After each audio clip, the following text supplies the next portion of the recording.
Bonjour et bienvenue dans Esprit Solidaire, votre magazine sur la coopération internationale. Aujourd'hui, on parle d'un projet en Bolivie, PADEM.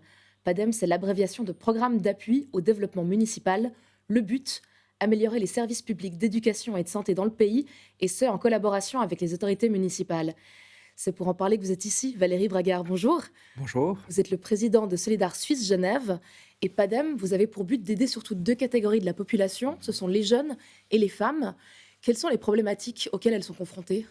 Les jeunes et les femmes en Bolivie sont particulièrement confrontés à une problématique de discrimination liée à l'âge, mais aussi au genre.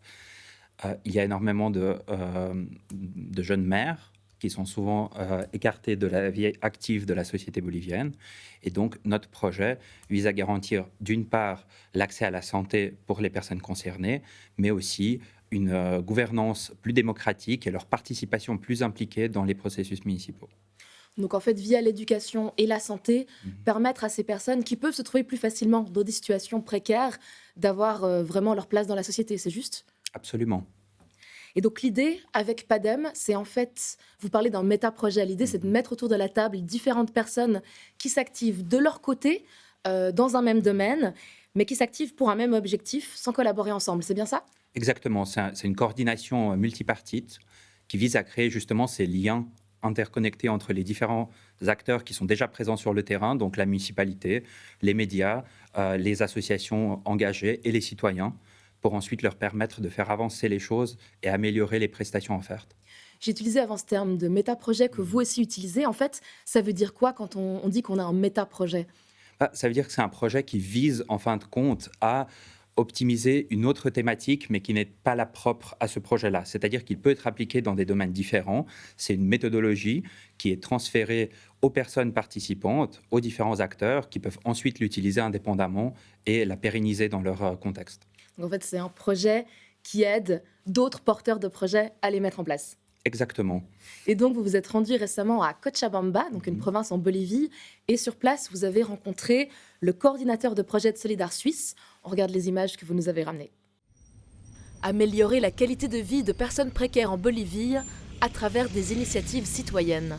PADEM, pour Programme d'appui au développement municipal, est un projet déployé dans une trentaine de municipalités boliviennes pour lutter contre la pauvreté et les inégalités. Para mí es una gratificación personal especial estar en un programa como el programa de apoyo al desarrollo municipal. Pour moi, c'est une fierté de faire partie du programme PADEM et de participer à une organisation comme Solidar Suisse, parce que je suis persuadé que c'est un des principaux leviers du pays pour mettre en place des solutions concrètes pour des personnes qui en ont urgemment besoin, et ce, avec une méthodologie largement éprouvée, la co-responsabilité. Soluciones concretas de personas que lo necesitan de manera urgente. Le coordinateur est là pour encourager les projets qui proviennent de la société civile. Il a pour mission de soutenir les services de santé et d'éducation. Está aportando de a poquito en hacer algo para salvar la vida a mujeres que Nous apportons quelque chose afin de sauver la vie de femmes qui meurent tous les jours. Et dans le cas de l'éducation, voir dans les yeux des enfants et des jeunes la possibilité de convertir l'éducation en quelque chose de plus qu'un simple travail scolaire, mais de transformer leurs connaissances en quelque chose qui leur servira dans la vie. Parmi les initiatives qui se concentrent sur la santé des femmes, la prévention du cancer du col de l'utérus. Car la Bolivie présente le taux le plus élevé d'Amérique latine de cette maladie. Nosotros hacemos énfasis en que las señoras puedan conocer los factores de riesgo. Nous insistons sur les facteurs de risque du cancer de l'utérus pour que les femmes les connaissent et nous les encourageons à faire des dépistages. Alors la prévention peut sauver des vies, même s'il reste du travail à faire sur les mentalités. Car en Bolivie, un cancer du col de l'utérus est parfois considéré comme le résultat de relations extra-conjugales. Sa famille l'a rejetée quand elle a appris qu'elle avait un papillomavirus.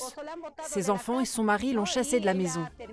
Ils se sont finalement séparés. Le but est non seulement de permettre aux femmes d'accéder plus facilement au dépistage et aux soins, mais aussi de travailler avec les hommes sur leur vision des femmes et de la société. Solidar Suisse Genève ambitionne de toucher au total 34 000 personnes dans 30 municipalités différentes. PADEM soutient entre autres des programmes sur la santé, notamment de la prévention sur le cancer du col de l'utérus. Pourquoi est-ce qu'en Bolivie, les femmes se font peu dépister?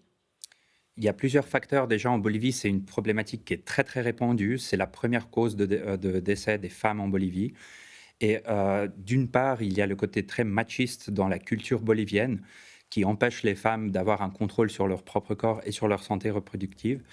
Donc, c'est un sujet qui nous tient particulièrement à cœur et qui est nécessaire d'attaquer sous un angle pluridisciplinaire pour pouvoir avancer dans le dépistage et la prévention. Mais donc ça veut dire quoi? Les femmes n'osent pas aller voir des médecins, des gynécologues, ne demandent pas des dépistages? Exactement. Donc, il y a des préjugés très forts qui sont présents dans la société, que tout problème reproductif est lié à un mode de vie qui est prescrit par la société, alors que c'est des problèmes qui sont rencontrés par des personnes très, très jeunes, en lien notamment avec un environnement qui est très, très pollué et qui provoque des problématiques de santé de plus en plus au jeune âge. Qu'est-ce qui pose problème plus concrètement dans le dépistage du cancer du col de l'utérus? Quels sont les problèmes que vous avez constatés quand vous avez commencé à travailler là-dessus? Très concrètement, donc en dehors des questions d'accès au système de santé, c'était aussi des délais d'attente extrêmement longs qui pouvaient aller de 6 à 8 mois d'attente pour avoir des résultats et des retours par rapport au dépistage réalisé, ce qui provoquait en conséquence des taux d'absence énormes dans les hôpitaux, donc des patients qui ne revenaient plus chercher les résultats ni suivre les consultations ultérieures. Donc en fait, une femme faisait un test, il y avait 8 mois de délai entre le moment où le test était fait et le moment où elle avait le résultat. Et entre-temps, elle oubliait, elle était passée à autre chose, elle n'allait pas demander ces résultats, c'est ça? Voilà, exactement. Puis, comme les centres de santé sont plutôt centralisés, donc ça demandait quand même aussi une logistique et puis une certaine disponibilité des gens. Puis, du coup, c'est quelque chose qui est passé vite aux oubliettes et puis on continue de vivre tel quel. Et alors vous avez fait quoi pour changer cet état de fait? On a vraiment activé les acteurs qui étaient présents sur le terrain. Donc, c'était des associations qui étaient déjà membres, qui ont été mises en lien avec les services de santé et la municipalité. Mais aussi, on a travaillé sur tout un programme de dissémination pour que les personnes impliquées dans les villages et dans les quartiers puissent être des référents pour ces personnes, pour favoriser déjà l'accès aux soins, mais aussi un système informatique qui a permis d'améliorer drastiquement les délais d'attente, c'est-à-dire qui maintenant avoisine les 2 mois dans les pires cas, ainsi qu'une application qui permet de recevoir une convocation chez le médecin plus rapidement. Merci beaucoup Valérie pour ces explications sur le programme PADEM et merci à vous de nous avoir suivis. À bientôt pour un nouveau numéro d'Esprit Solidaire.